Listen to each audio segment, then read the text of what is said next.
Assalomu alaykum hammaga. Sizlar bilan Shah va Donxua tahlil kanali. Osmondagi janglar studiyasi tomonidan e'lon qilingan ma'lumot. Aziz muxlislar, hammaga salom. Osmondagi janglar franshizasiga bo'lgan doimiy qo'llab-quvvatlashingiz va mehringiz uchun katta rahmat.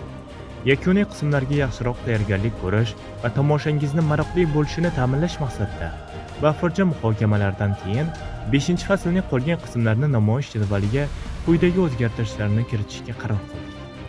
Asosiy qismlar jadvali 207-qismdan keyin 12-iyul 7 hafta davomida sharq qismlari obrazlari efirga uzatiladi.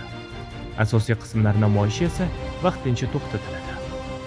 Yangilanishlarning qayta tiklanishi asosiy qismlarning rasmiy namoyishi 6-sentyabrdan qayta tiklanadi va premyera haftasiga birdaniga 2 qism chiqariladi. Qismlar sonining tuzatish kiritish 5-faslning umumiy qismlar soni dastlab rejalashtirilgandan 209 ta edi.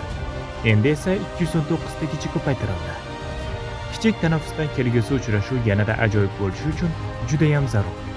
Tushunchangiz va qo'llab-quvvatlaganingiz uchun rahmat.